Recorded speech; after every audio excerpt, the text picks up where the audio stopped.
Ja si myslím, že zámer mesta je úplne jednoznačný. Potrebujeme nájomné byty pre mladých. To znamená, aj sa to volá bývanie pre mladých. A zároveň nevyhovujúce priestory na Okánika 6, kde momentálne fungujú v podstate ako komunitnej práci alebo funguje denný stacionár pre dôchodcov so stravovaním. Sú tam pomerne vysoké náklady. Chceme vyriešiť tak, že tieto dve skupiny dostaneme do bývalého hotela Olympia. Má tam vzniknúť 56 jednoizbových bytov a 7 garzoniek.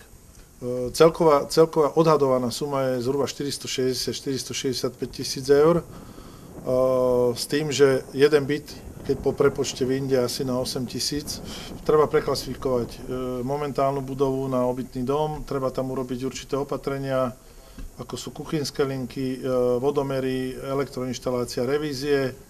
Samozrejme bude záležiť od toho, či to bude realizovať mesto, pretože sú tam nejaké podmienky verejného obstarania, na 200 tisíc to nie je malá suma týchto prác. A druhá vec, ja predpokladám, že by sme mohli v minimálnom čase od júna do septembra to realizované, ale presný termín neviem povedať.